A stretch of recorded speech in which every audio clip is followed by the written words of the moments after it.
నచ్చినా నచ్చకపోయినా విద్యను నేర్పాలి, నిర్బంధంగా నేర్పాలి, నచ్చకపోయినా కూడా కదా.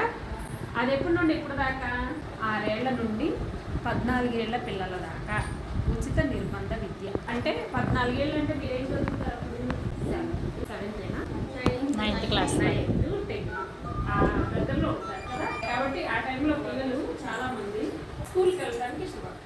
అంటే చక్కగా చదువుతుంటే ఇష్టపడతారు, మధ్యలో ఏదన్నా చిన్న చిన్న గ్యాప్స్ ప్రాబ్లం వచ్చిందనుకో చదవడానికి ఇష్టపడతారు. ఇప్పుడైతే 3 ఏళ్ల నుండే స్టార్ట్ అయింది కదా. అంటే nursery, LKG, UKG, first class, second, third, fourth అట్లా 10th దాకా మొత్తం 14 ఏళ్ల దాకా కేవలం మీకు ఉచిత నిర్బంధ విద్యను కల్పిస్తుంది. ఇది ఈ చైల్డ్ రైట్స్లో ఒక భాగం.